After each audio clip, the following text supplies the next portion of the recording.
CBS 기독교 방송의 변상욱 기자입니다.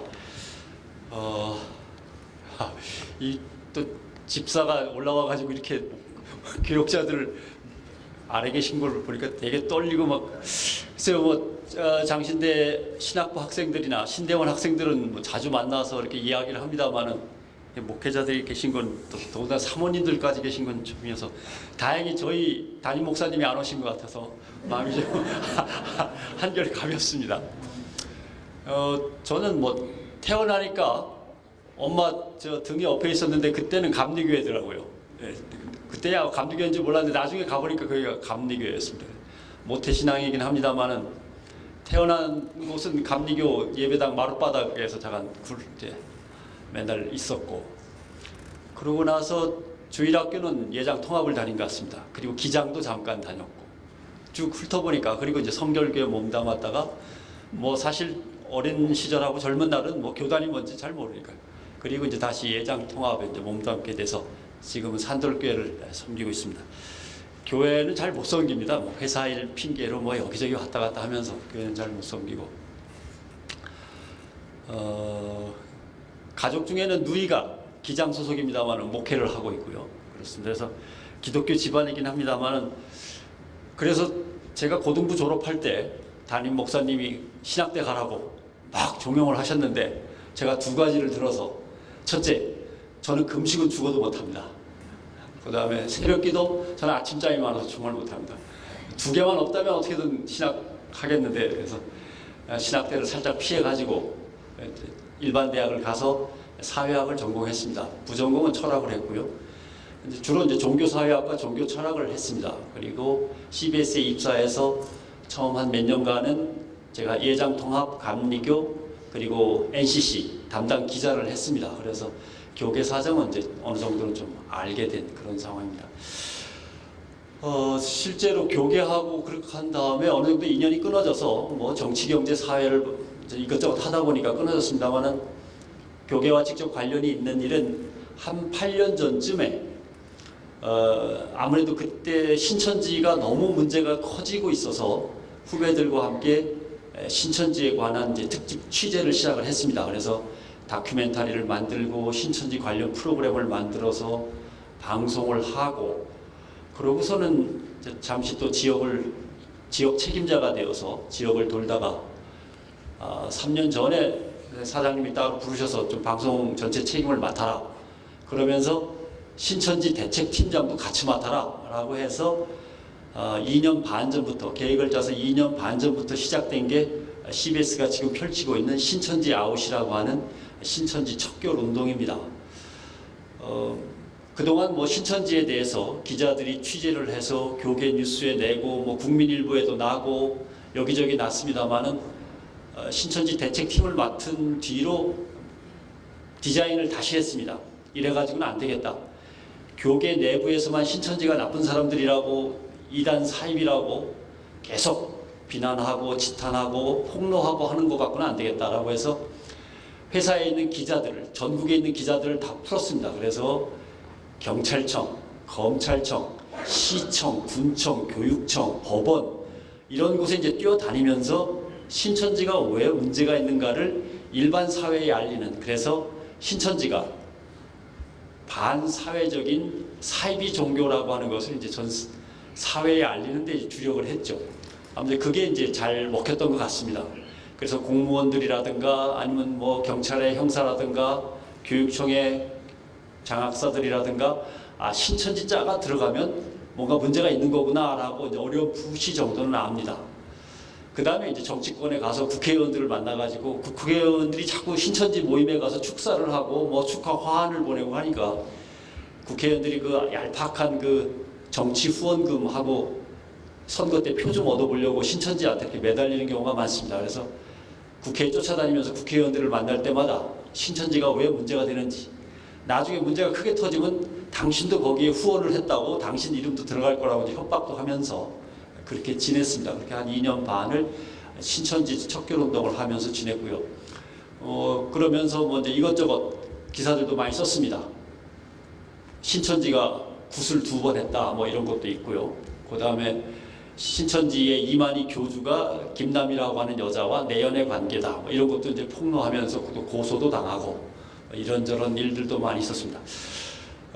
그냥 한국교회가 나름대로 제일 걱정되는 부분 중에 한 부분이 이단 문제여가지고 신천지 문제에 뛰어들다 보니까 한쪽에서 또 안상홍이 갑자기 터지고 안상홍 터진 다음에 뭐 정명석이며 뭐며 아직도 뭐 그대로 남아 있어서 이제 새해에는 이단 문제를 어떻게 풀 거냐 해서 신천지가 아니라 전체 이단으로 눈을 좀 돌려서 뭔가 좀 새로운 것들을 만들고 있습니다.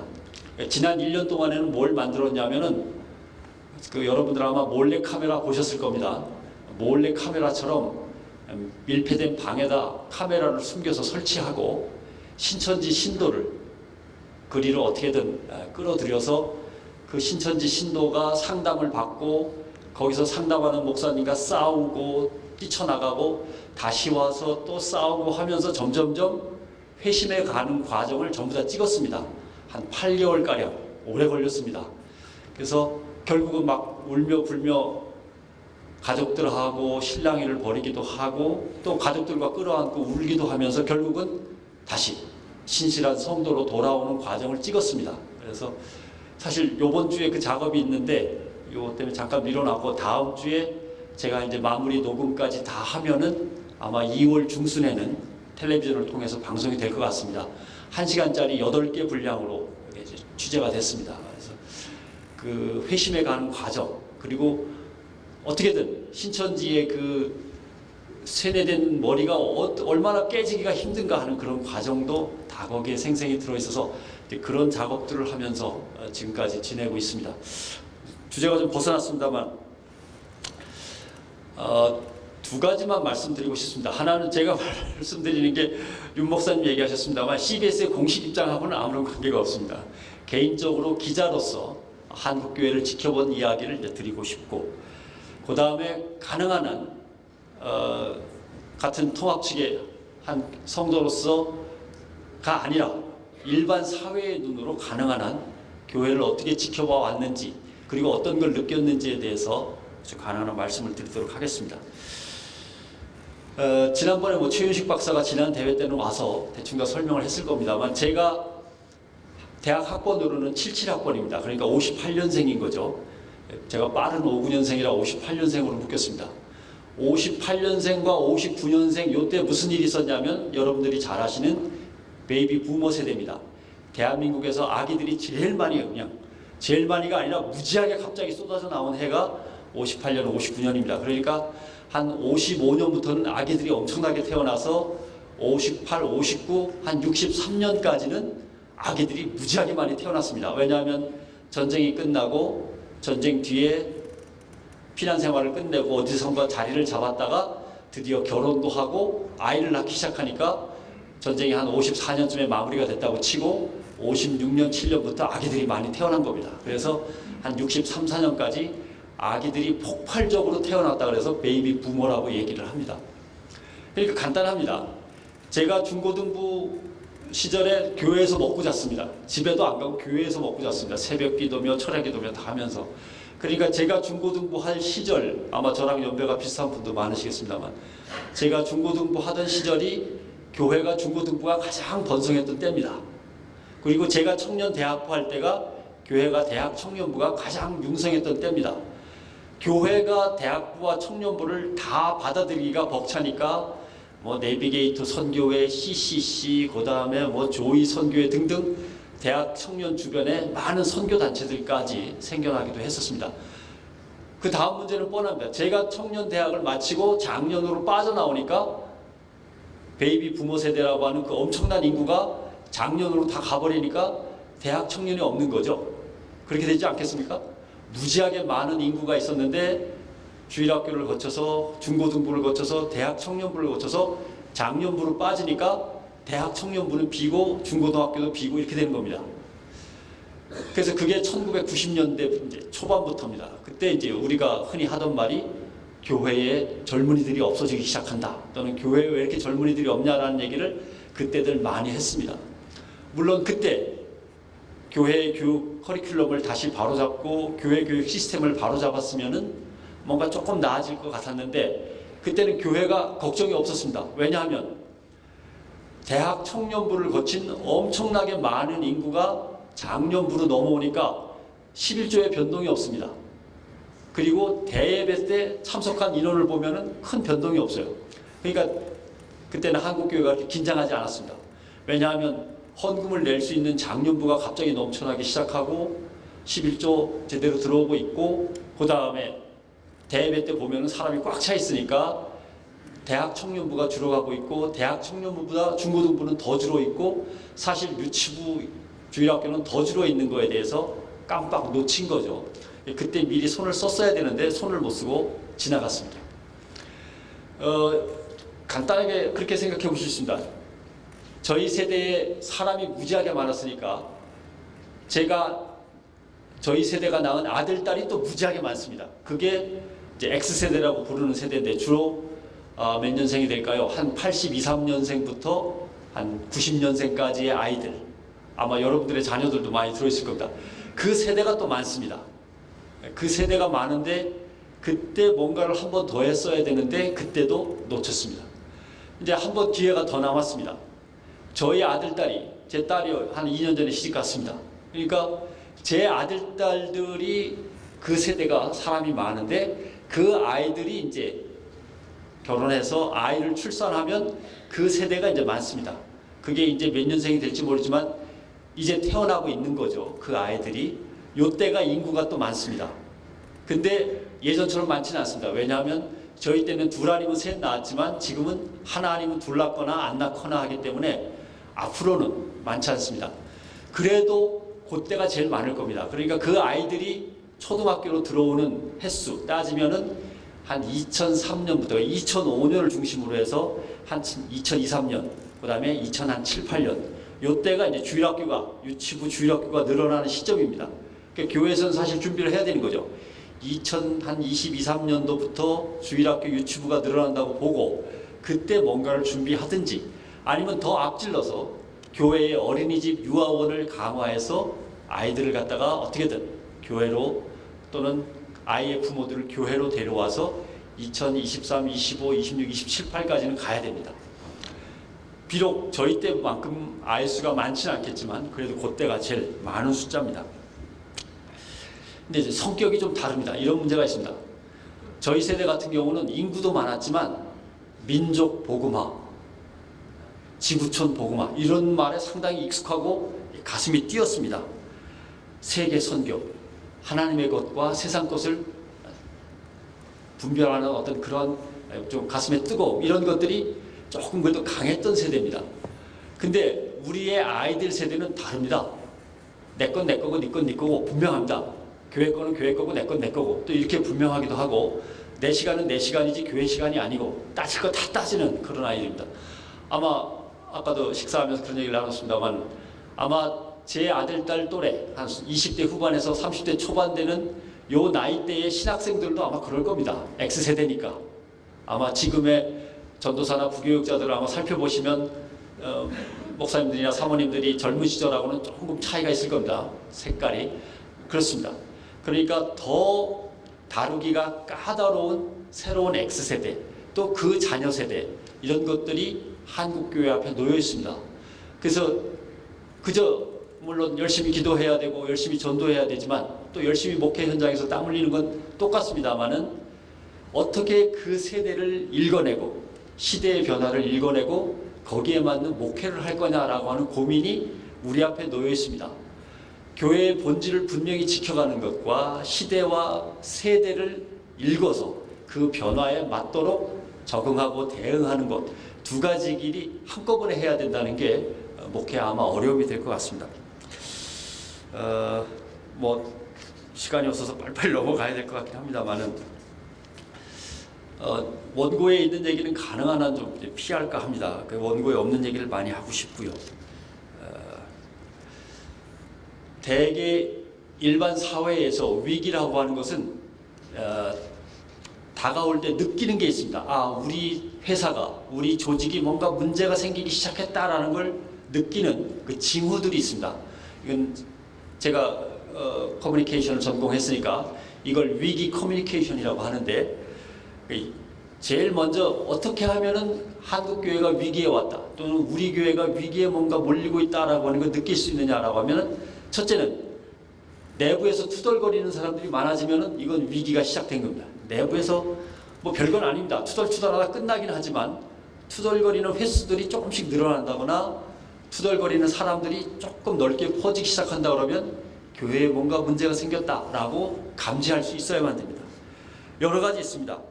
그 다음에 뭔가 서로 잘해보겠다고 이렇게 경쟁하는 게 아니라 서로 자기네 쪽으로 힘을 끌어가려고 주도권 다툼이 생기면 이것도 이제 교회의 위기 또는 조직의 위기가 되는 거고요. 그 다음에 뭔가 차별이 시작됩니다. 쟤들은 뭐 아니야, 우리는 좀 달라, 뭐 이런 식의 편가르기가 시작되고 차별이 시작되면 이것도 교회나 조직에서는 상당히 큰 위기라고 생각을 합니다. 그 다음에 예산이 엉뚱한 데로 빠져나간다든가 횡령이 있다든가 이런 거는 정말 큰 위기가 온 거예요. 그 다음에 교회 바깥에서 누군가가 이렇게 뭐 피켓트 들고 뭐 머리띠 메고 자꾸 뭐라고 떠든다라고 하면 그게 한 사람이 됐든 두 사람이 됐든 교회나 조직은 이걸 위기라고 생각을 해야 됩니다. 그 다음에 이제 물론 교회를 둘러싸고 또는 교회 안에서 송사가 벌어져서 법원에 왔다 갔다 한다거나 하면 이것도 심각한 위기에 이미 접어드는 거죠. 근데 일반 기업들은 이런 것들 중에서 한 가지만 생겨도 깜짝 놀라가지고 별별 방법을 다 씁니다만은 교회는 좀 둔합니다.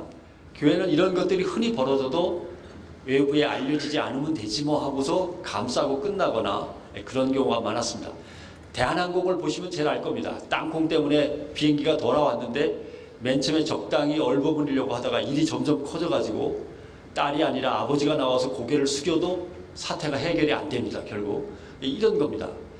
뭔가 약간의 위기가 감지될 때 조치를 빨리빨리 취해야 되는데 한국교회가 늘 그것을 놓쳤습니다. 한국교회가 놓친 이유는 당연합니다.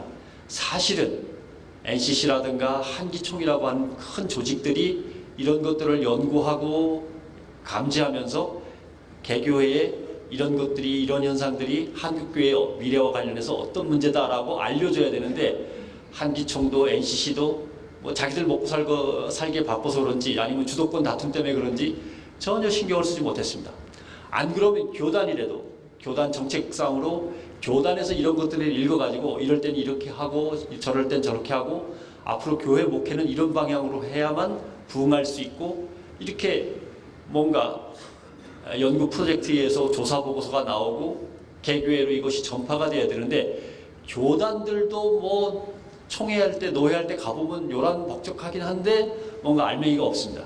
그러니까 결국은 컨트롤 타워가 없는 거죠. 이것은 마치 세월호 참사 때 정부가 우왕좌왕하면서 아무것도 못하다가 결국은 세월호 유가족들이 청와대로 몰려가고 국회에서 난리가 나고 대통령 나가라 말아라 뭐 이런 식의 구호까지 나올 정도로 막 흔들리는 거나 비슷합니다. 사실은 교회 협의체 그리고 교단들이 이렇게 한국교회의 전체적인 큰 그림을 그려가면서 현장에서 목회하시는 분들을 위해서 뭔가를 제공하고 일러줬어야 되는데 이런 기능이 한국교회가 전혀 준비되어 있지 않다는 상황에서 현장 목회가 정말 어려워지는 그런 상황이라고 하겠습니다. 한국교회에 이걸 그대로 대입해보면 불만 많아졌습니다. 기독교에 대해서 안티를 거는, 기독교를 욕하는 사람도 사회 속에 늘어났습니다. 뭐 교단이나 또는 교회에서의 각종 다툼들도 늘어나고요. 그 다음에 교회를 둘러싸고 교회 앞에서 피켓팅하는 것도 많이 늘어났습니다. 뭐 편하게 얘기하자면 사랑의 교회 앞에서는 매일 그러고 있고 요새는 명성교회 앞에서도 가끔 그런 일이 벌어지고 있다고 하고 이러한 한국교회를 이끌고 가는 주요 교회들 앞에서 벌써 이런 일들이 벌어지면 이거는 그 교회가 잘못했건 잘했건 잘못한 것이 없건 간에 이미 한국교회의 위기는 막 수렁으로 빠져들고 있는 거죠. 이런 것들을 감지하고 뭔가를 해야 되는데 아직도 NCC든 한기총이든 각 교단들이든 별로 움직임은 없습니다. 큰일 났다는 얘기만 자꾸 하지 움직임이 없는 게 문제라고 하겠습니다. 이제 앞으로는 뭐 농담 반 진담 반으로 이런 얘기를 합니다. 큰일 났습니다 하고 맨 처음에 외치는 놈은 사표를 받습니다. 두 번째 뛰어가서 지난번에 얘기한 게 맞습니다. 진짜 큰일 났습니다 하면은 되게 뭐라 그러냐면 그래? 그럼 네가 좀 알아서 해봐. 이렇게 됩니다.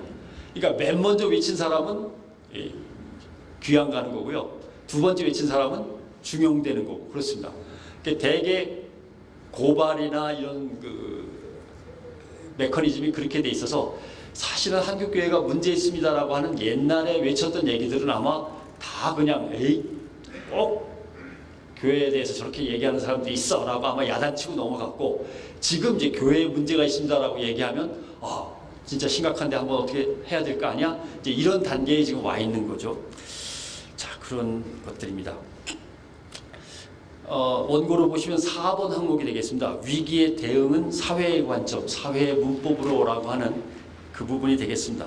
그냥 편하게 들으셔도 됩니다. 예. 무엇보다 교회가 진실해지는 게 제일 큰 과제입니다. 일단 교회에서 비위나 비리가 일어나지 않는 것이 지금으로선 첫 번째 문제입니다. 왜냐하면 뭔가 잘못해서 지적을 받는 게 아니라 잘못해서 지적을 받고 이제 고치겠습니다 하고 나아가는 과정에서 또 잘못이 벌어지면은 예전에 잘못을 저지른 거하고는 비교도 없이 그 충격이 큽니다. 예, 땅콩 때문에 대한항공 여객기가 뒤로 돌아온 것도 큰일이지만 나중에 그 사무장을 갖다가 억압하면서 거짓말을 하고 강요했다라는 게 이런 게 더 큰 겁니다. 그러니까 잘못이 있었는데 또는 뭔가 위기를 맞았는데 위기를 바로잡기 위해서 가는 과정에 잘못된 게 또 터지면은 이건 정말 영향이 큽니다. 그렇기 때문에 한국교회가 위기라고 느끼고 위기를 수습해가는 과정이 시작됐다면 지금부터는 정말 거짓이나 잘못된 것들이 드러나지 않아야 되는 이런 시점이라고 생각하시면 되겠습니다. 솔직하게 평가해야 되고요.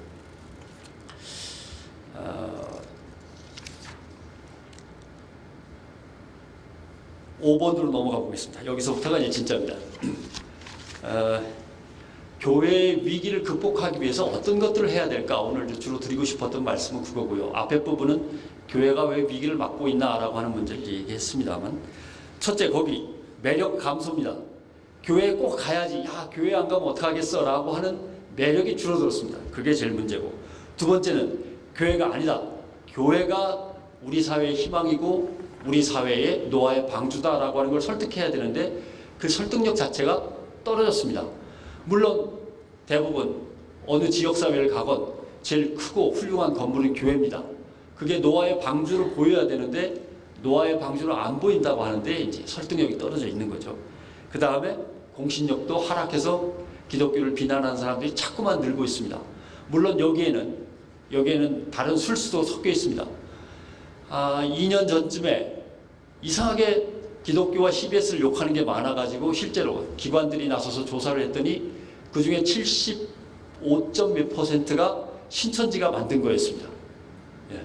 그 인터넷에 떠들고 있는 교회를 욕하는 각종 동영상이라든가 이런 것들을 다 수집해서 어디에서 이것이 시작됐는가를 추적했을 때 75점 몇 %가 아마 75.3% 정도라고 제가 기억이 됩니다만 75% 정도가 신천지가 만든 거였습니다. 이게 실제로 저희가 뭔가 잘못하거나 부족한 것이 있어서 비난을 받기도 하지만 조그마한 부족함이나 미흡함이 있으면 우리를 노리는 사탄의 세력들이 그걸 증폭시킵니다. 그러니까 더 조심을 해야 되는 그런 이제 상황이 된 거죠. 이제 그건 신천지뿐만 아니라 안상홍 증인이든지 박옥수 구원파든지 또 요새 새로 생겼다는 이단들, 이런 이단들이 한국교회의 흠집내기만을 기다리고 있습니다. 뭔가 약점을 잡히면 이제 달려들겠죠. 진짜 굶주린 사자처럼 달려들어서 물어뜯을 겁니다. 그런 준비가 돼 있는 이단 사이비들에게 한국교회가 지금 둘러싸여 있습니다. 그렇기 때문에 더 한마디 한마디 일거수일투족이 조심스러워야 되는 그런 문제를 지금 갖고 있습니다. 그 다음에 적응력 미흡, 이것은 아까 말씀드린 겁니다. 사회의 변화를 읽고 교회로서 여기에 대응해 나가야 되는데 사회의 변화를 읽는데 미숙한 거죠. 그런 점에서 문제가 생겼습니다. 그 밑에 적혀 있습니다만은 이제 종교개혁 500주년을 보시면 맞습니다. 프로테스탄트라고 하는 우리의 자랑스러운 전통이 시작되고 가톨릭 교회가 부패에 의해서 붕괴되는데 이건 뭐 목사님들이시니까 이건 하나님의 섭리와 계시에 의한 한 부분도 있지만 테크놀로지에 의해서 쳐다보면은 카톨릭이 무너지는 가장 큰 이유 중에 하나는 활자입니다. 활자가 발명되고 활자로 문서를 마구 찍어낼 수 있게 되면서 그 문서를 많은 사람들한테 한꺼번에 뿌릴 수 있게 되면서 종교개혁의 기반이 마련됩니다. 만약에 활자가 없어서 성경책을 제대로 찍어내지 못하고 성경책은 항상 사제들이나 아니면 수도원의 수사들만 보았다고 한다면 종교개혁이 아마 이렇게 쉽게 이루어지지 않았을 겁니다. 성경이 활자로 찍혀서 세상에 뿌려지는 테크놀로지, 기술의 발전이 천주교회를 무너뜨리죠. 마찬가지입니다. 세상이 기술 문명이 어떻게 발전하느냐에 따라서 교회도 영향을 받을 수밖에 없습니다. 사회의 변화를 제대로 읽고 제대로 대응해야 됩니다. 근데 그런 문제 중에 대부분이 요새 이제 문제가 되는 게 스마트폰, 디지털, 모바일 폰은 도대체 어떤 거냐? 한국교회에 도움이 될 거냐? 한국교회 발전에 도움이 안 되고 오히려 악용될 거냐? 이런 것들도 교회가 담당할 고민이죠. 실제로는 사회의 변화를 교회는 읽어야만 됩니다. 읽고 대응을 해야 되는데 물론 교회의 본질을 지켜가면서 교회로서 대응하는 문제를 연구해야 되는 거죠. 이런 점에서 불만은 또 오늘 뭐 임성빈 교수 안 오셨는데 신학자들한테 불만이 많습니다. 사실은 신학자가 사회의 변화를 민감하게 읽고서 연구하고 한국적 토양에 맞는 신학을 내놓고 그걸 현장에서 뛰고 있는 목회자들한테 제시를 하면서 뭔가 도움이 돼야 되는데 모르겠습니다. 뭐 제가 신학대에 가끔 가서 듣는 이런저런 것들 보면 이건 수입 냉동 신학입니다. 상당 부분이 미국에서 직수입한 거든지 유럽에서 수입한 거든지 모르겠지만 대개는 미국 경험들이 많으시더군요. 미국에서 직수입한 걸 그냥 해독만 시켜갖고 어떻게든 교회로 또는 신학생들한테 그냥 주입을 시키다 보니까 사실은 그런 것 같지 않습니다. 세계의 흐름에 한국교회가 어떻게 흘러가고 있고 한국 사회는 어떻게 흘러가고 있는데 거기에 맞는 신학은 뭐냐를 신학자들이 연구해내고 그걸 현장에 있는 일선 목회자들한테 전파가 돼야 되는데 그 과정도 완전히 단절돼 있어서 이런 부분도 사실은 또 한쪽의 문제이기도 합니다.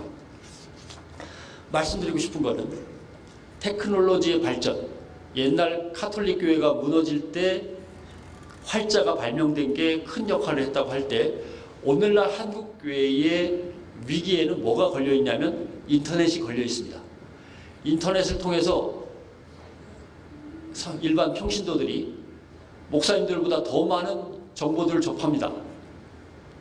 개신교에 대한 거, 카톨릭에 대한 거, 일반 사회에 대한 거, 철학에 대한 거 무지하게 많은 정보들을 인터넷에서 걸러지지도 않은 채 틀린 것들도 많은데 그냥 막 머릿속에 집어넣습니다.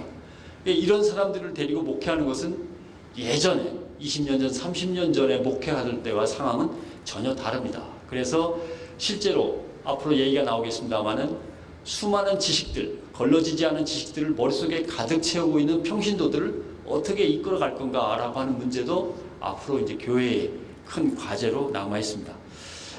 아무튼 이렇게 머릿속이 복잡하고 경쟁이 치열한 사회를 살아가고 하루가 다르게 기술이 발전하는 사회에서 일단 교회는 기본적으로 목회자들이 일단 탈 없이 올바른 모습을 보여주시는 게 첫 번째 조건이고요. 두 번째는 교회가 그래도 편안하고 화목해야 됩니다. 세 번째는 시끄럽지 않고 좀 쉴 수 있는 교회, 사람들은 이런 걸 주로 찾습니다. 일단은 여기에 맞춰주면서 교회의 본질을 지켜나가는 게 이제 제일 어려운 숙제가 되겠습니다. 미국의 예를 잠깐 한번 흐름을 짚어보려고 합니다. 대개 한국 교회는 예전 같으면 미국 교회를 한 20년 간격을 두고 따라갑니다. 20년 정도의 간격을 두고 따라가는데 요즘은 미국을 좀 더 자주 왔다 갔다 하고 미국에 이민 가셨다 오신 분, 미국에 유학 갔다 오신 분들도 많아서 그런지 요새는 한 10년도 채 안 되는 것 같습니다. 미국 교회를 갖다 계속 뒤를 따라가는데 주요한 유형 중에 하나가 텔레반절리즘이라고 하는 겁니다. 텔레비전과 부흥 강사가 묶이는 겁니다. 텔레비전과 부흥 강사가 묶이는 걸 미국식으로 텔레반절리즘이라고 합니다. 에반젤리칼, 그 다음에 텔레비전이 이제 결합된 단어죠. 1970년대 예전에 미국 개신교의 부흥은 부흥사였습니다. 부흥사들이 서부 개척 시대에 마차를 타고 다니면서 마을을 돌면서 뜨겁게 설교를 하고 거기에 의해서 이제 미국 교회의 부흥이 또 일어났습니다만은 그것이 이제 시대가 지나가고 이제는 텔레비전이라고 하는 게 생기고 텔레비전 채널을 교회가 돈 주고 살 수 있습니다. 미국은 한국하고 달라서 돈 주면은 무슨 채널에 몇 시부터 몇 시까지는 어느 교회가 돈을 주고 살 수가 있습니다. 그걸 이용해서 부흥사들이 이제 텔레비전 속으로 뛰어들죠. 그래서 막 텔레비전에서 그 요란한 막 제스처를 취해가면서 열심히 막 설교를 하고 그 설교가 텔레비전 전파를 통해서 전국에 퍼져나가고 그러면서 나름대로 미국 교회가 한 번에 부흥을 일으킵니다. 물론 뭐 그런 부흥사 목사님들의 특징이 나름대로 있어서도 그렇습니다만은 여기에 대해서 나중에 반성이 일어납니다. 어떤 반성이 일어나느냐? 거기 이제 적혀 있는 대로입니다. 정말 성경에 있는 그대로 성서에 토대를 두고 설교를 하는 것이냐?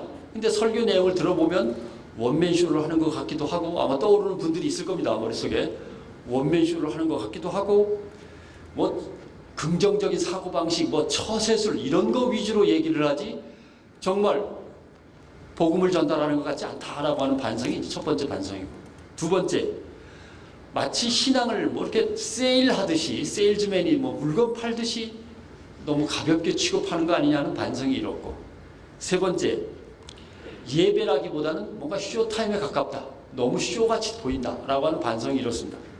그 다음에 부흥사는 부흥하는데 교회는 부흥하지 않는다. 나중에 보니까 결국 그 텔레비전에 출연한 부흥사는 돈을 벌고 그 부흥사의 교회는 커지는데 사람들이 너무 그런 것만 보다 보니까 교회 또는 뭔가 정말 마음을 파고드는 설교에 대해서는 오히려 재미없네 하면서 오히려 다른 교회는 부흥이 잘 안 되더라. 전체적으로는.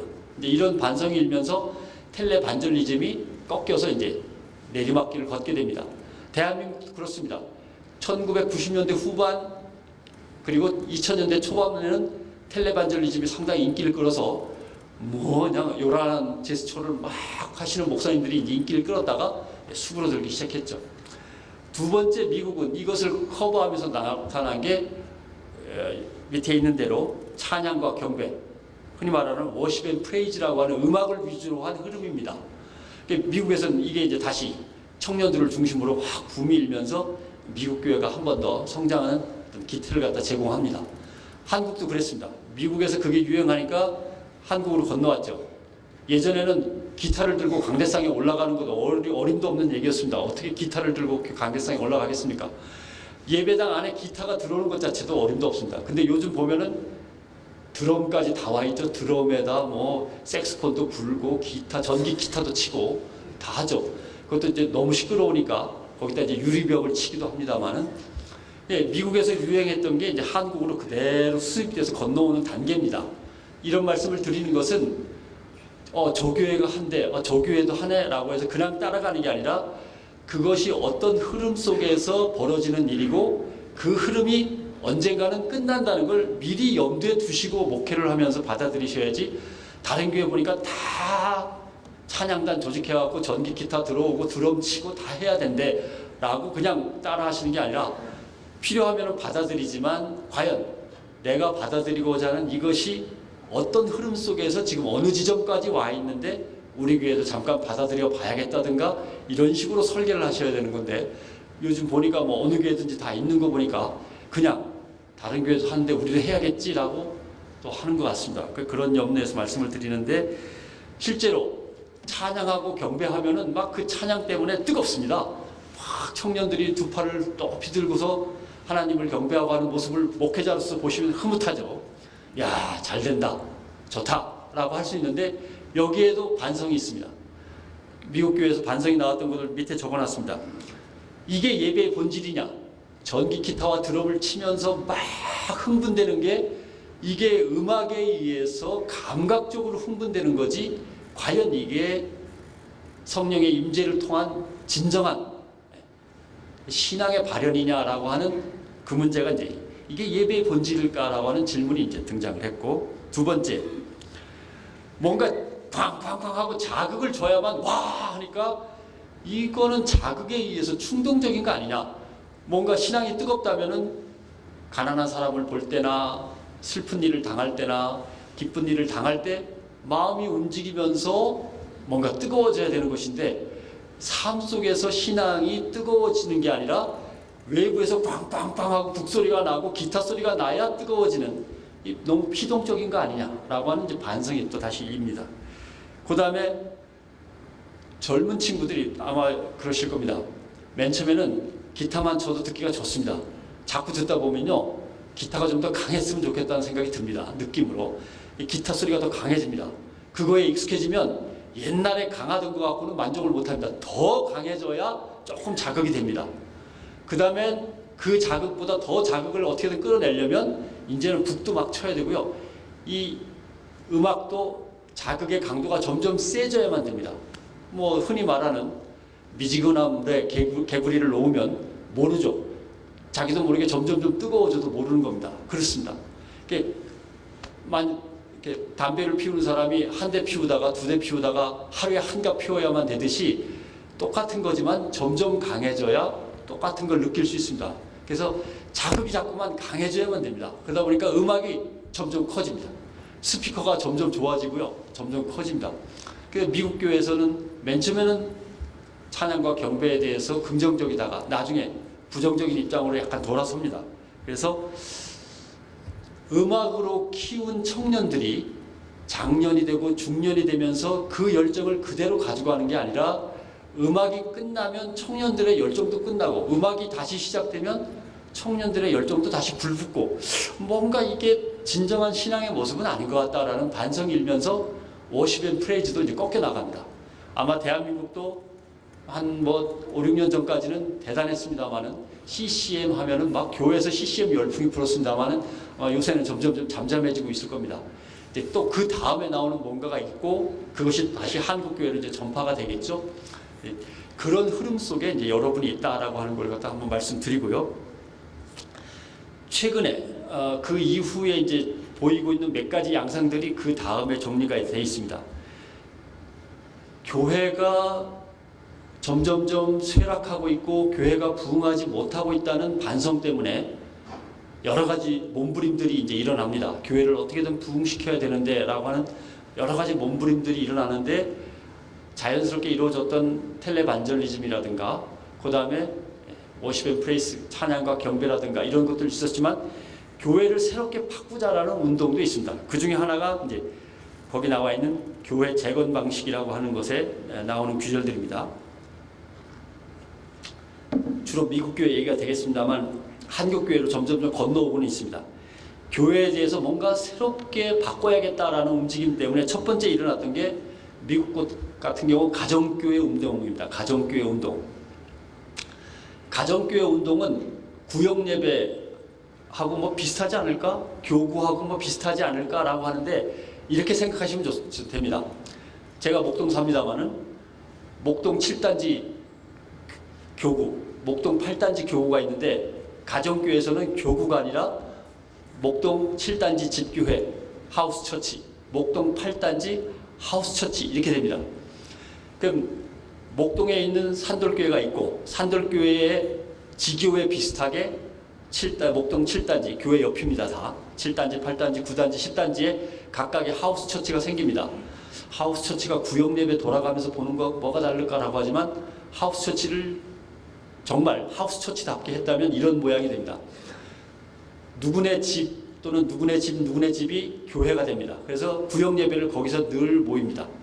구역 예배, 수요일 3일 예배도 모이고 주일 저녁 예배도 모이고 토요일 날 나름대로 또 구역 모임이 있고 이런 식으로 모이는데, 헌금을 거둡니다.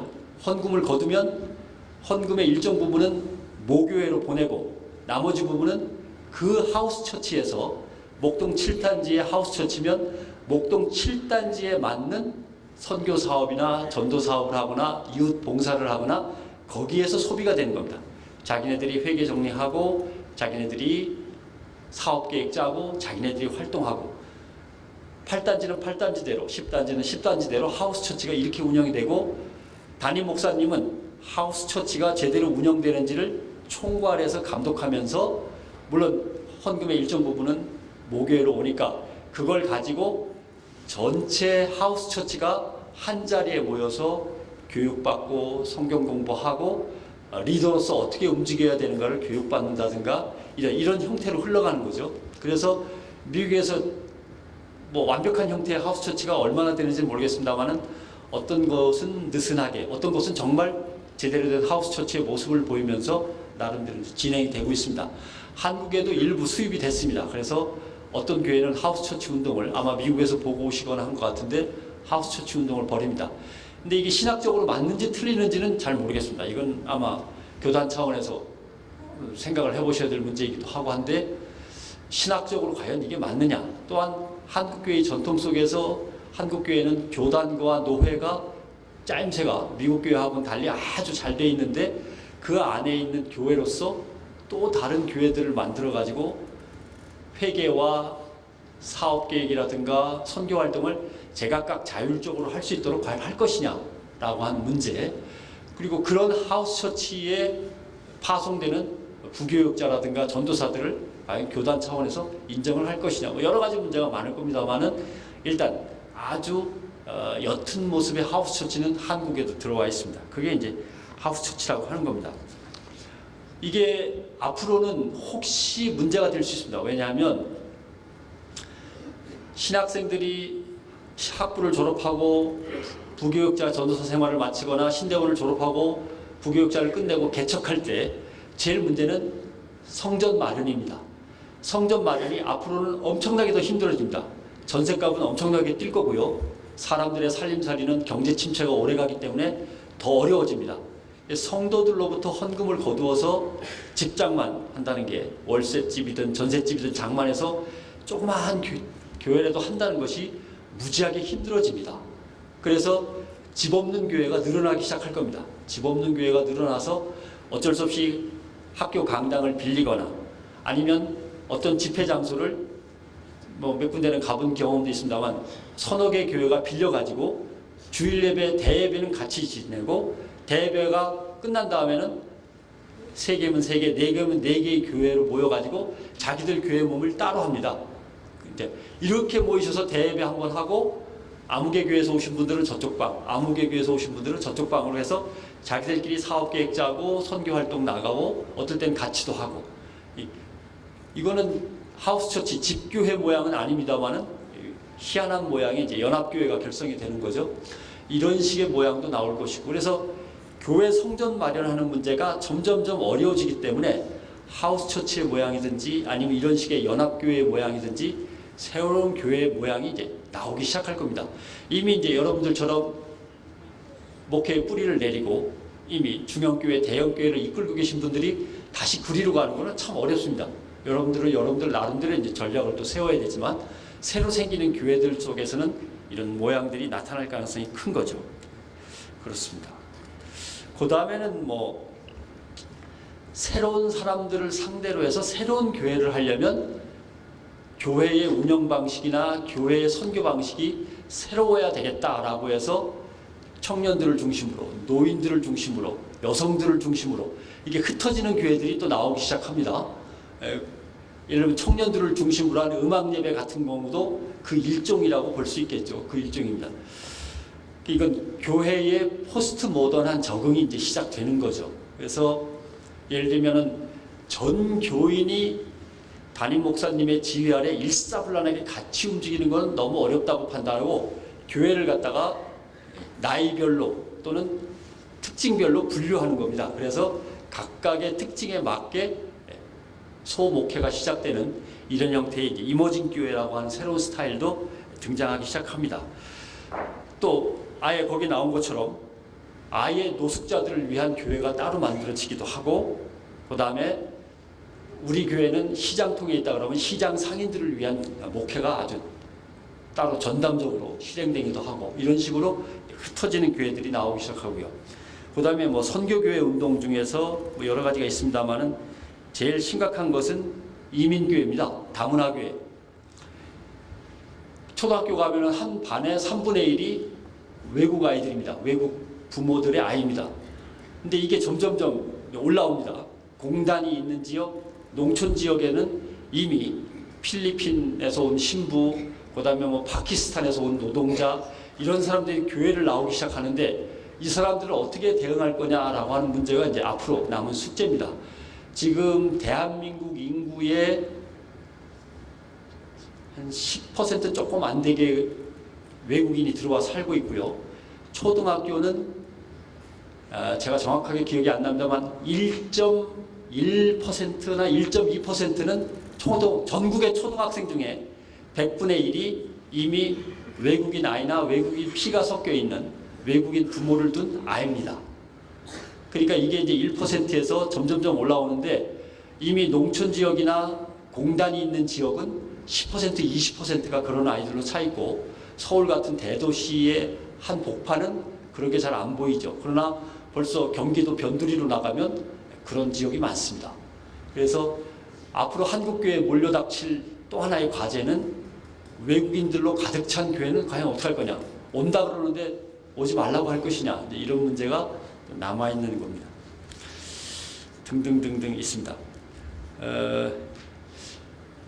거기 보면 한 가지 참고할 것은 미국 스타일을 우리가 그대로 받아들일 필요는 없습니다만은 교회 교육에서 변화가 있습니다. 교회 교육에서 대개 교회 교육하면은 성경 공부 아니면은 나이 드신 어르신들을 위해서 뭔가 좀 흥겨운 율동이나 그분들한테 위로가 될 만한 것들을 교회 교육 차원에서 합니다만은 미국 같은 경우는 교회 교육이 많이 바뀌었습니다. 빵 만들기, 꽃 재배 뭐 이런 겁니다. 그 다음에 음식 만들기 뭐 이런 거. 왜냐하면 그분들한테 진짜 필요한 거거든요. 노인이 되어서 힘들게 살거나 혼자 살게 된 노인들을 위해서 밥을 어떻게 짓고 반찬을 어떻게 간단하게 만들어서 찌개 끓여서 먹을 수 있는가. 그 다음에 아파트 경비원이라도 하려면 어떻게 해야 되는가. 아니 조그마한 빵집이라도 함께 모이면 어떻게 되려나. 카페라도 열어가지고 나이 드신 분들이 카페라도 하나 운영하면서 공동체 생활을 하려면 어떻게 해야 될까를 가르치는 거죠. 그러니까 어떻게 보면 성경 공부는 성경 공부지만 그분들이 실제로 사회 속에서 실존해 나가는 데 필요한 무언가, 생존해 나가는 데 필요한 무언가를 가르치는 쪽으로 번져나갑니다. 왜 이러냐 하면은 세상이 그만큼 가난해지고 경쟁이 치열해지기 때문에 그분들이 그게 필요합니다. 교회에 가면 물론 따뜻하게 밥 한 끼 주고 성경 공부도 할 수 있고 함께 노래 부르면서 찬양도 하다가 돌아올 수는 있지만 돌아온 세상은 너무 어둡고 차갑습니다. 그러니까 적응해 나갈 수 있도록 그분들한테 가르치는 게 빵 만들기, 수프 만들기, 꽃 재배 이런 걸 이제 가르치는 거죠. 그 다음에 세차, 자동차 수리 그분들이 세상에서 생계를 꾸려나가는 데 필요한 모든 것을 교회가 직접 가르치는 겁니다. 이런 식으로 해서 선교가 되는 거죠. 그래서 앞으로 한국교회가 어떻게 변화해 갈 거냐라고 하는 부분은 이미 뿌리를 내린 교회들은 어떻게든 새로운 방식으로 교회를 부흥시켜 나가야 되지만 대개 이제 이런 형들이 예상되는 거죠. 첫째, 길드형 교회. 길드형 교회라고 하는 것은 쉽게 예를 들면 연예인 교회입니다. 연예인들끼리 모이는 거예요. 연예인들끼리 모여서 자기네가 교회를 만들고 연예인들이라든가 예수를 잘 이해하는 목사님을 갖다 모시고 담임 목사님을 모시고 교회를 꾸려나가는 거죠. 이발사면 이발사, 기자면 기자, 언론인이면 언론인 이렇게 직업별로 모여서 교회가 구성되고 거기에 맞는 목사님을 초빙하는 이런 형태의 교회, 길드형 교회가 유행할 수도 있고요. 그 다음에 직장 신호회가 다시 시작될 수 있습니다.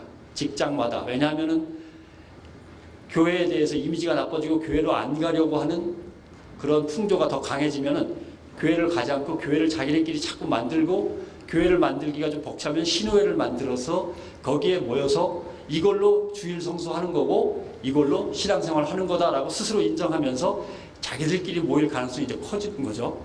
그런 문제. 그 다음에는 몇몇 가족이 뭉쳐가지고 야외로 나가서 전원교회를 꾸밀 가능성도 커집니다. 예배 드리고 바베큐 같이 하고 거기서 아이들과 함께 풀도 뽑으면서 같이 지내는 그렇게 하고 주말과 주일은 그렇게 지낸 다음에 다시 일반 사회로 돌아와서 직장 생활하다가 주말이 되면 또 그 교회로 다 같이 가족들이 모이고 이런 전원교회 스타일도 나올 수 있고요.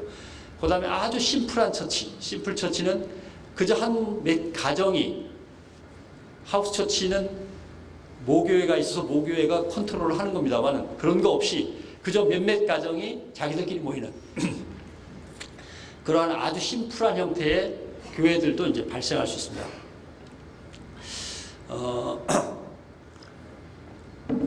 그 다음에 한국에는 아직 들어오려면 시간적으로는 좀 오래 걸리겠습니다만은 개신교 수도원 운동도 벌어질 가능성이 있습니다. 왜냐하면 사람들이 쉬고 싶어 합니다.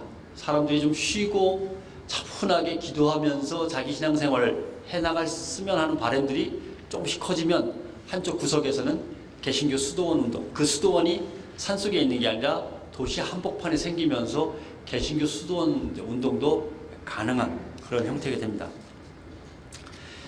그 다음에 포스트 모더니즘한 상황 중에서 제일 다루기 어렵고 까다로운 것, 뭐 쉽게 생각하면 저 같은 케이스가 되겠습니다.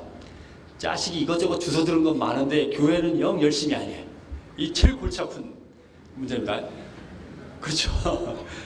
이게 가나안 교회라고 요새 유행하는 겁니다. 가나안 교회. 거꾸로 하면 가나안, 안 나가.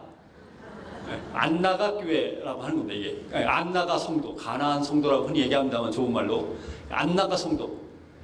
뭔가 크리스찬인 것 같기는 한데 당최 교회에 와서 열심을 안 내요. 신앙이 뜨겁지 않아서 그렇구나 하고 목사님들이 열심히 돌봐주시고 양육하면은 예전에는 컸는데 머리통이 커지면 이게 잘 안 돼요. 인터넷을 통해서 책을 통해서 미국 유학 갔다 와서 알 만큼은 다 안다.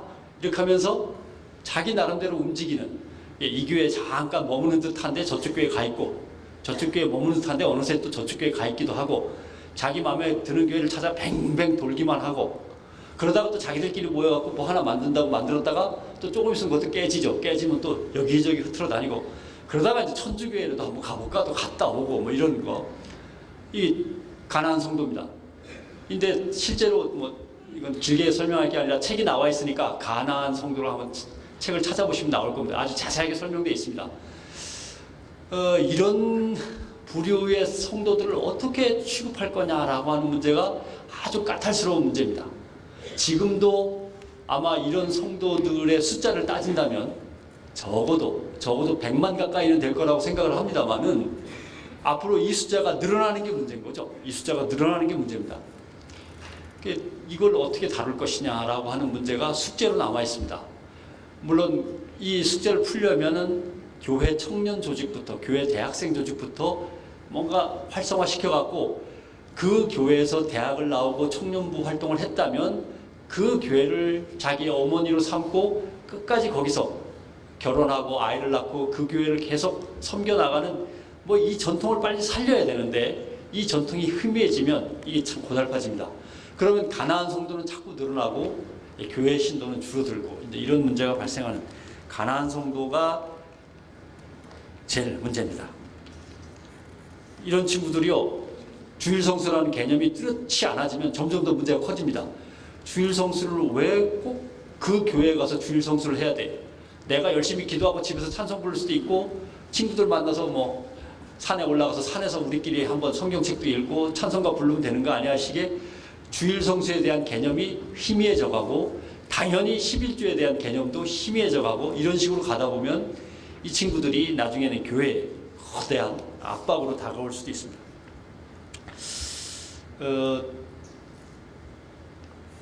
이러한 시대의 징표를 빨리 읽는 것과 그 다음에 시대의 징표를 읽고 나서 교회로서 본질을 지켜가면서 대응하는 문제가 거듭 말씀드리지만 필요한 상황인데 목회에 일단 땀 흘리시다 보면 그리고 당장 그냥 성도들 사이에서 터져나오는 이런저런 일들 다 처리하시고 뭐 장례며 결혼이며 또 신방이며 처리하시다 보면 이제 흐름을 읽는데 놓치시는 거죠.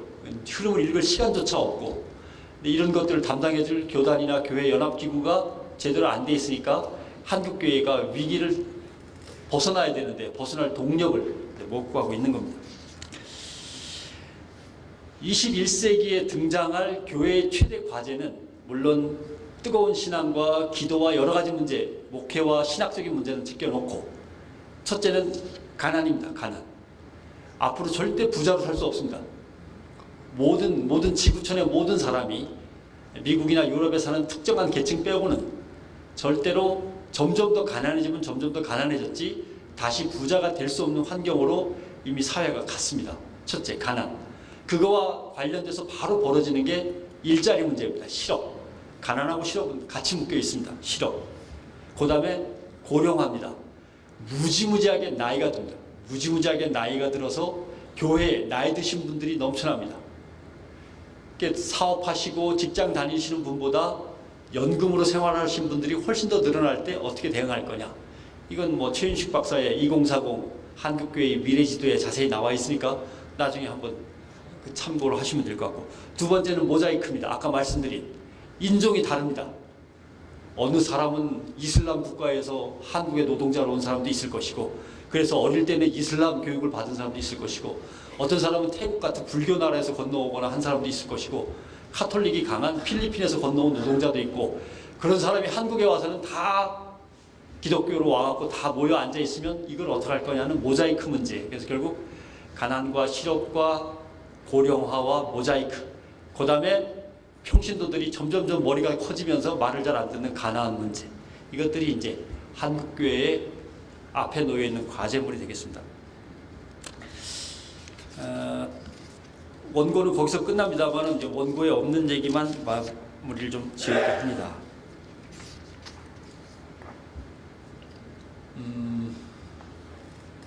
알기 쉽게 얘기하면 제가 나름대로 현장에서 지켜본 바로는 두 가지를 말씀드릴 수 있습니다. 하나는 찜질방, 하나는 노래방. 두 가지입니다. 찜질방하고 노래방. 아마 동네에 한번 생각을 해보십시오. 찜질방이 계속 영업이 되고 있습니까? 노래방이 영업이 잘 되고 있습니까? 아마 찜질방이 훨씬 나을 겁니다. 교회의 형태도 가능한 한 찜질방하고 비슷해야 됩니다. 가능한 한 찜질방하고 비슷해야 됩니다. 뭐라고 설명드려야 할지는 모르겠습니다만, 찜질방의 특징은 이렇습니다. 첫째, 모였다가 흩어졌다가 다시 지들끼리 섞였다가가 자유롭습니다. 찜질방에, 동네 찜질방에 가보면 저 집도 오고 이 집도 오고 이 집도 옵니다. 각 가정별로 모여가지고 자기들끼리 삶은 계란 뭐 깨먹고 어쩌고저쩌고 합니다. 그러다가는 이 집의 애들하고 저 집의 애들하고 애들끼리 모여서 저쪽에서 놀고, 어머니들끼리는 어머니들끼리 이쪽에서 수다 떨고, 아버지들끼리 저쪽에서 소주 한잔 하시고, 이렇게 되는 거죠. 그러다가 또 전체 가족이 한꺼번에 모입니다. 이 집 저 집 다 해서 한꺼번에 왕창 둘러앉을 때도 있습니다. 그러다가 또 젊은 녀석들은 지들끼리 눈 맞아갖고 저쪽에 가서 텔레비전 보고 또 비디오 보고 놀고 게임하고 놀고 있습니다. 이 찜질방 스타일입니다. 그래서 모이고 섞이고, 또 냉탕 좋아하는 사람 냉탕으로 가고, 얼음 찜질방 갈 사람 가고, 뜨끈하게 지질 사람은 황토방 가고, 이것도 자유롭습니다. 가능한 한 교회의 설계가 찜질방처럼 되어야 됩니다. 쉬고 싶을 때 쉴 수도 있고, 먹고 싶을 때 먹을 수도 있고, 청년들끼리 모이기도 하고, 가족 단위로 모이기도 하고, 여러 가족이 한꺼번에 모이기도 하고, 이게 자유롭게 운영되도록 유지해 나가는 게 찜질방 스타일입니다. 근데 대한민국 교회는요, 주로 노래방 스타일입니다. 주일 되면은 청년은 청년대로, 주일학교는 주일학교대로, 유치부는 유치부고, 작년은 작년이고, 이렇게 딱 나눠집니다. 주일 되면 가족들이 오히려 모이기가 더 힘듭니다. 아이들 학생부 예배를 일찍 시작하니까 애들이 먼저 튀어나가고, 또는 교회 안 간다고 도망가는 놈이 있고, 또 어머니 아버지는 대회에 참석하셔야 되고, 대회 끝나고 성가대 연습까지 하다 보면 2시 3시 되고, 그 다음에 식당에서 봉사하다 보면 역시 2시 3시 되고, 그런가 하면 애들은 어디론가 가고 없고, 이렇게 되는 거죠. 주일 저녁이나 돼야 한 가족이 슬그머니 그나마 집에 모입니다. 그게 아니라 가능한 교회 안에서 매번 그러진 못하더라도 가족끼리도 모였다가, 청년들끼리도 모였다가, 아이들끼리도 모였다가, 여러 가족이 같이 모였다가, 이게 좀 뭔가 유기적으로 유연하게 이루어져야 되는데, 말은 이렇게 하지만 답을 못 찾겠습니다. 정확하게 어떻게 설계를 하면 이게 가능할 건가. 예를 들면은 교회에 아주 잘 꾸며진 카페 같은 게 있으면 조금은 가능해집니다.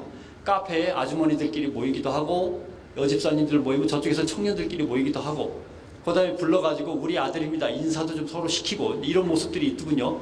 그러다가 목사님이 쓱 들어오시면 목사님한테 또 커피 들고 가서 목사님하고 이야기도 나누고, 또 한쪽에서는 청년 담당 전도사가 청년들하고 얘기도 나누고, 그러다가 또 담임 목사님이 그 자리로 옮겨가기도 하고, 그래서 부목사하고 전도사하고 청년들 만나서 또 또 몇 마디 얘기도 하고, 또 어떨 때는 목사님이 책을 가지고 들고 가셔가지고 청년들한테, 카페에서 청년들한테 책도 나눠주시고, 이런 것을 몇 번 봤습니다. 제일 기억에 남는 것은 대전에 오종호 목사님네 교회 가보니까 새로운 교회 가면 그런 것 같거든요.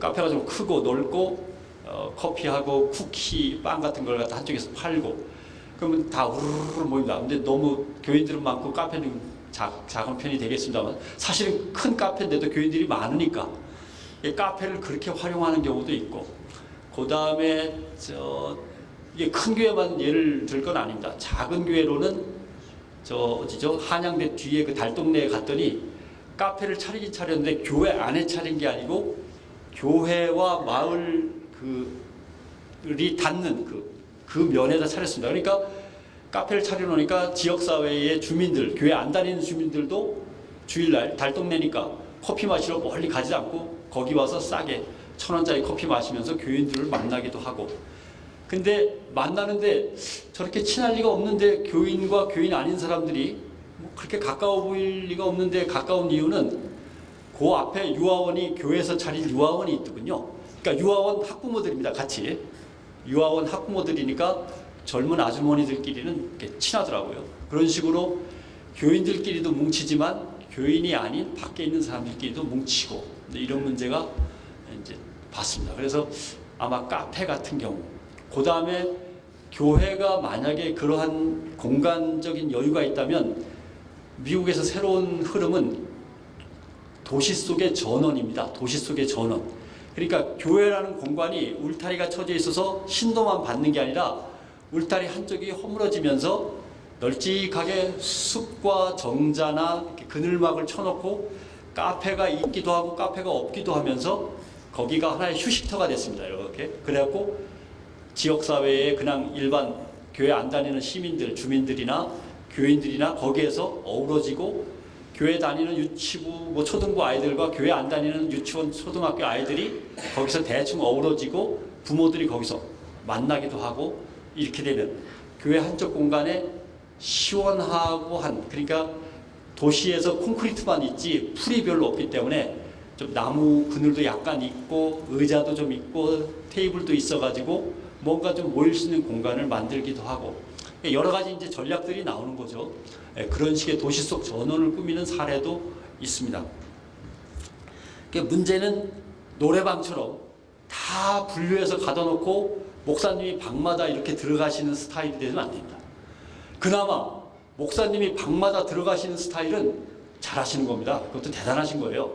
그게 아니라 목사님이 항상 대배당 계단 앞에만 딱 서 있고 다 끝나고 나올 때만 이제 악수하고, 마치 노래방 끝나면은 나가면서 주인한테 계산하고 나가듯이 길목만 딱 지키고 앉아서 이렇게 악수만 하시면 그건 정말 목회하기 힘들어지시는 겁니다.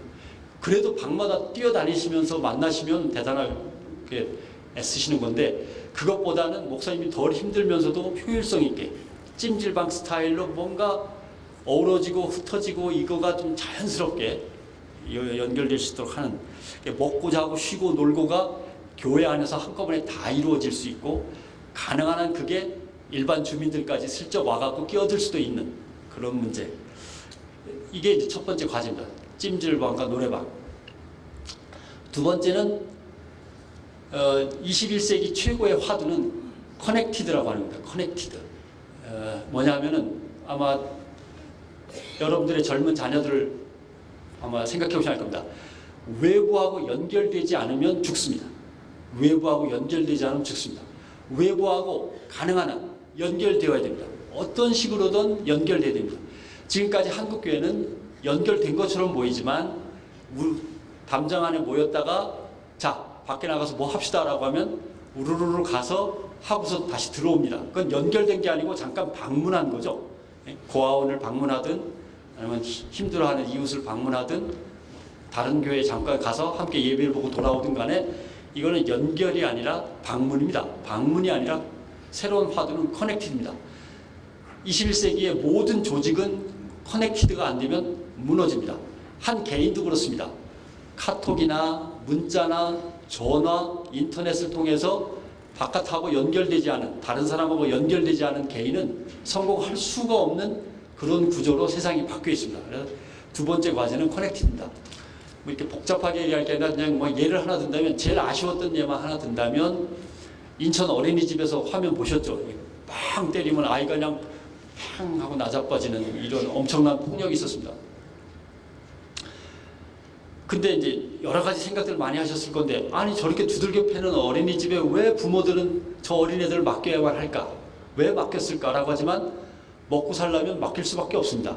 부모는 일하러 나가야 되는데, 둘 다 1살짜리건 2살짜리건 3살짜리건 4살짜리건 맡길 수밖에 없습니다.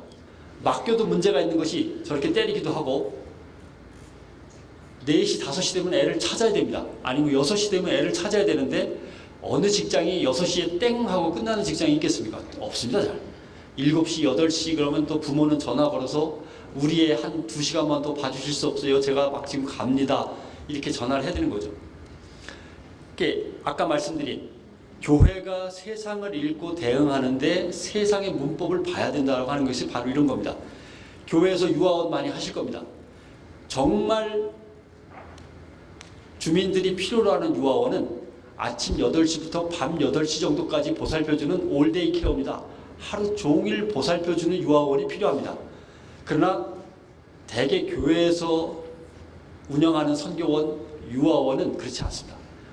부모가 맡기고 가서 점심 먹고 끝나든지 하고 부모한테 되돌려 보내는 거죠.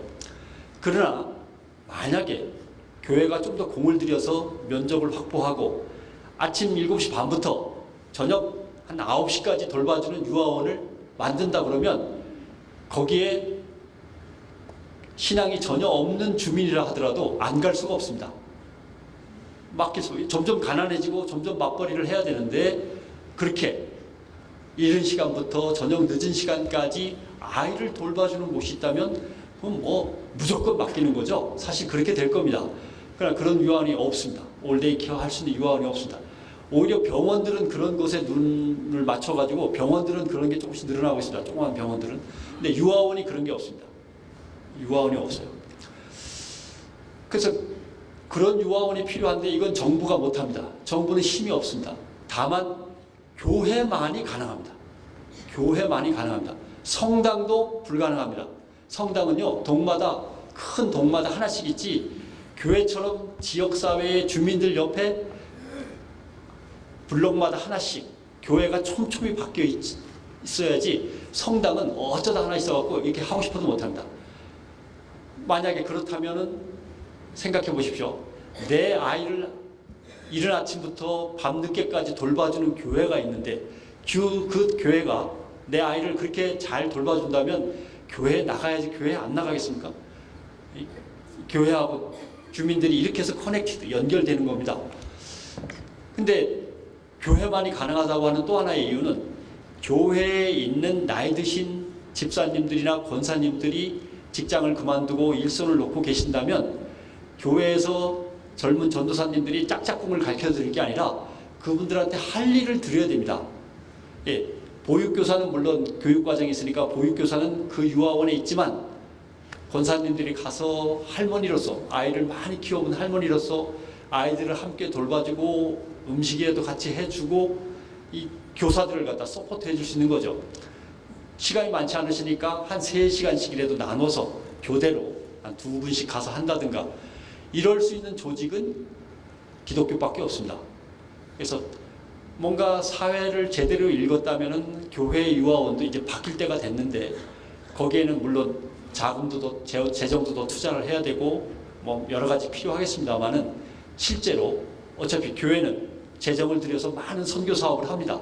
기왕이면 선교 사업을 좀 더 효율적으로 할 수 있는 거죠. 이게 이제 커넥티드라고 하는 겁니다.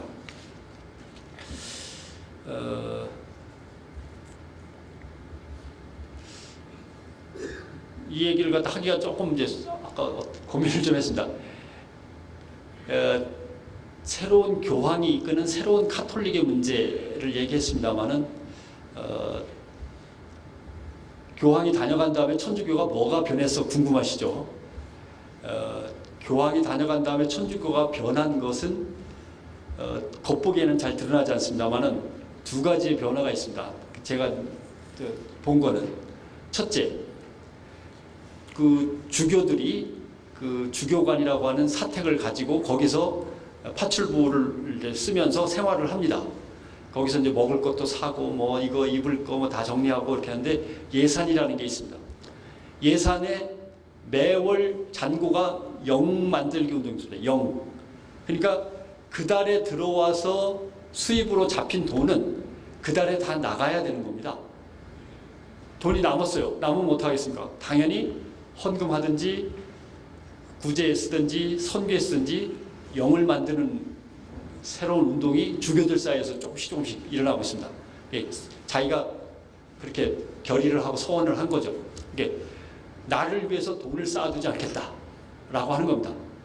왜냐하면 이번 달에 나온 돈은 0으로 끝내놓으면 다음 달에 또 나오니까 그거 갖고 또 살면 되니까 교회에 돈을 쌓아두지 않는 겁니다. 이런 문제가 있습니다. 물론 개신교는 좀 어렵습니다. 카톨릭과 대비한 개신교 입장에서는 결혼해서 아이들을 키우고 아이들을 교육시켜서 장성할 때까지 돌봐야 되는 입장에서는 이게 좀 어렵습니다만은 일단 카톨릭에 그런 게 하나 있고, 그 다음에 자동차를 점점 줄입니다. 크기를. 교황도 요만한 거 타고 다녔는데 하면서 자동차도 점점 요새 바꾸고 있는 중입니다.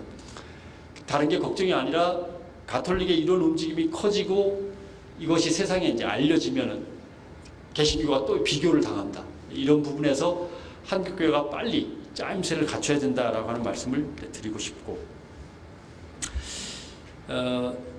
결국 한국교회가 해야 될 것은 두 가지로 요약할 수 있습니다. 첫째, 나가서 보살피는 문제.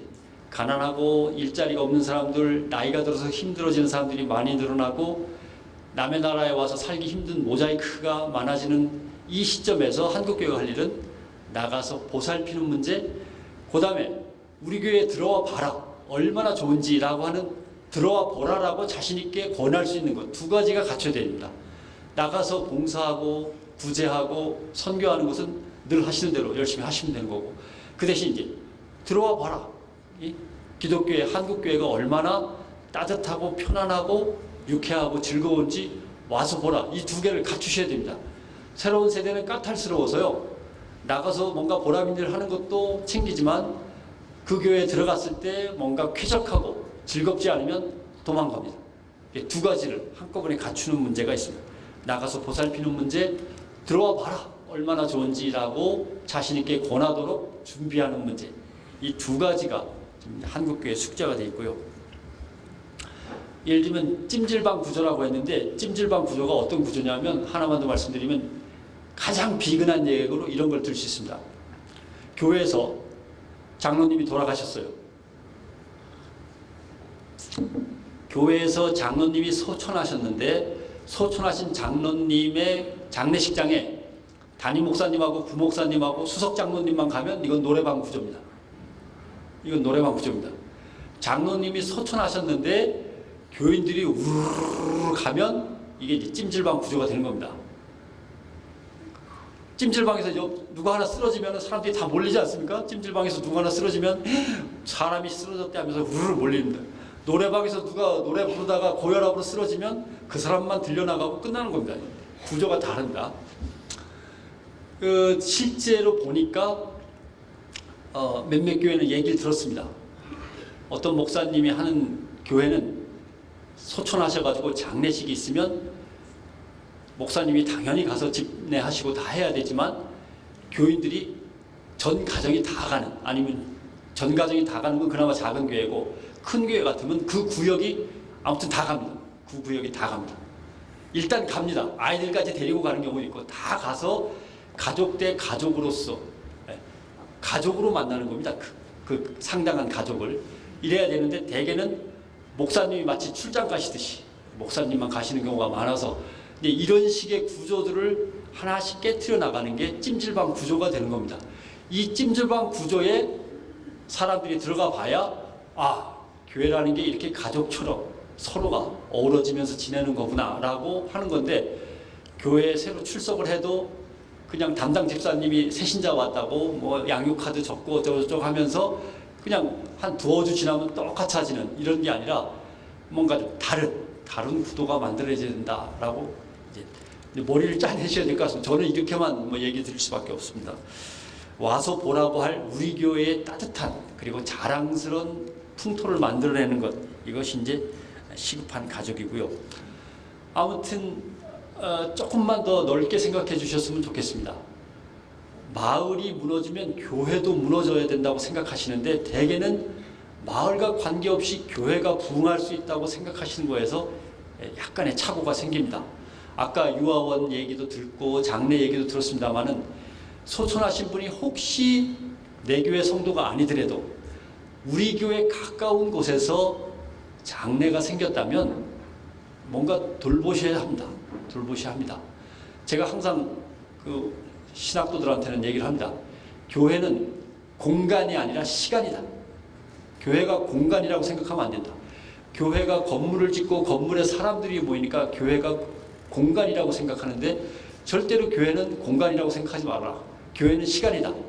그 마을 사람들과 슬픈 일을 같이 슬퍼하고 어려운 일 당했을 때 같이 땀 흘리고 좋은 일 있을 때 같이 좋아하면서 기쁨과 슬픔을 나누고 그 마을에서 얼마나 뿌리를 오래 내리고 오랜 세월을 함께 왔는가라는 시간이 교회가 된다고 생각을 해야 목회를 할 수 있지. 빨리 교회 건물 올려야지라고 하는 공간만 생각하면 절대 목회하기 힘들어진다.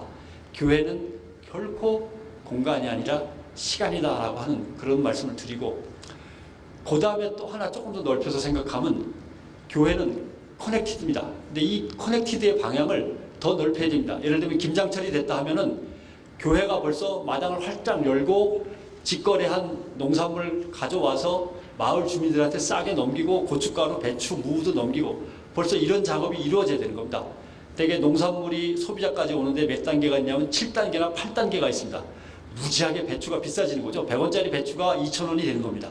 중간 상인들이 다 이익을 남게 되니까 교회가 농촌도 돕고 마을 주민들한테도 편리하게 해주고 이런 커넥티드들이 김장뿐만 아니라 아까 말씀드린 장례 문제라든가 또는 마을에서 어떤 재난을 당했다든가 할 때라든가 마을에서 예를 들면 유아원 같은 문제라든가 주말 부부, 맞벌이 부부를 위해서 하는 거라든가 이렇게 마을에 생긴 모든 일과 교회가 연결되어 있어야 됩니다.